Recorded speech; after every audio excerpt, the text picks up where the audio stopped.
Boa noite, pessoal. Eu fui desafiado pelo meu amigo William Alves no desafio Lança a Palavra, no qual a gente tem que meditar a respeito de um versículo ou um pequeno texto bíblico. E o texto que eu vou ler hoje é o Salmo 23, de 1 a 4, é um salmo bastante conhecido, mas que está sendo bastante vivenciado por mim nesse momento. O Senhor é meu pastor, nada me faltará. Deitar-me faz em verdes pastos, guia-me mansamente a águas tranquilas.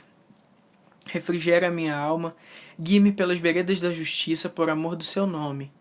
Ainda que eu andasse pelo vale da sombra da morte, não temerei mal algum, porque tu estás comigo. A tua vara e o teu cajado me consolam. É o Salmo 23, de 1 a 4. O versículo que eu vou dar mais ênfase aqui é o versículo que diz que ainda que eu ande pelo vale da sombra da morte, não temeria mal algum, porque tu estás comigo. Desde o ano passado, eu estou vivendo uma situação que começou com uma enfermidade com a minha avó, que ela passou mal e foram investigar e descobriram que que os rins dela tinham parado de funcionar. E foi toda uma dor de cabeça, todo um sofrimento por conta daquilo. E ela começou a se tratar, está se tratando ainda, fazendo diálise. E do tratamento, meu pai foi tentar fazer uns exames para ver se ele era um possível doador do rim dele para ela. E acabou descobrindo que ele também estava com o mesmo problema. Só que ele estava com 30% dos rins apenas funcionando. E essa doença, depois os médicos foram investigar mais a fundo e descobriram que foi uma reação em cadeia, na verdade, ocasionada por uma doença genética que ele possui no fígado. O fígado dele ele não processa colesterol nenhum e joga no sangue colesterol bom e ruim. E no mês passado, o meu pai teve um AVC por conta dessa quantidade de colesterol ruim que estava no sangue dele. E quando eu recebi essa notícia de que ele tinha sofrido o AVC, eu fiquei desesperado, né? Eu comecei a chorar, eu estava dirigindo, né, na hora que... Momentos depois de eu ter recebido a notícia, eu precisava também ir ao médico. E eu fui dirigindo e chorando. E Deus falou no meu coração o seguinte, para eu não me preocupar, porque o meu pai andava segundo os caminhos do Senhor, ele era um servo de Deus. Então, assim, o que de melhor poderia acontecer ao meu pai, no último dos casos, seria ele se juntar a Deus, seria ele partir. Então, uma das mensagens que eu quero deixar para você nesse momento é não se desesperar com a situação que talvez você esteja vivendo.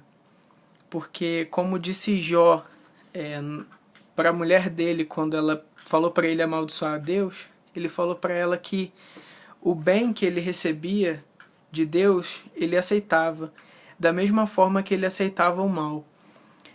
Então a gente tem que aprender e saber refletir que os caminhos de Deus eles são caminhos que a gente jamais às vezes vai entender. E Deus ele fala de uma maneira assim tão suave que às vezes o nosso coração que está tão conturbado às vezes não consegue ouvir.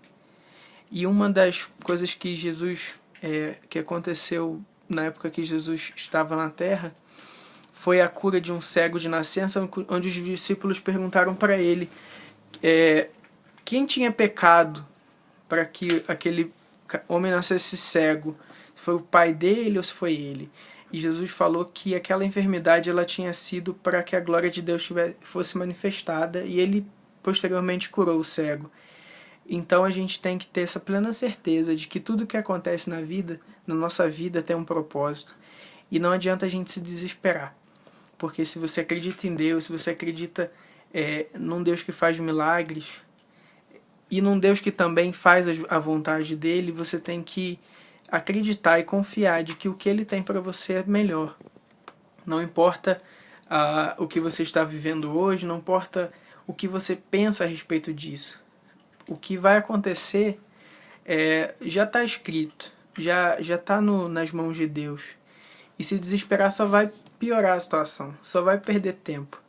Porque Deus sabe o que é melhor pra gente, Mesmo a gente achando que não é o melhor, mas lá na frente a gente vai descobrir que tudo que acontece e é da vontade de Deus tem uma finalidade. E eu vou só terminar com um versículo que diz o seguinte, no Salmo 90, versículo 12. Ensina-nos a contar os nossos dias de tal maneira que alcancemos corações sábios. Que a gente possa mesmo confiar nesse Deus e que a cada dia a gente possa colocar mesmo nos nossos corações as nossas ansiedades, os nossos problemas nas mãos dele. Porque só ele sabe de tudo e nós estamos sempre submetidos à vontade desse Deus. E ele sabe realmente o que é melhor para nós. Boa noite.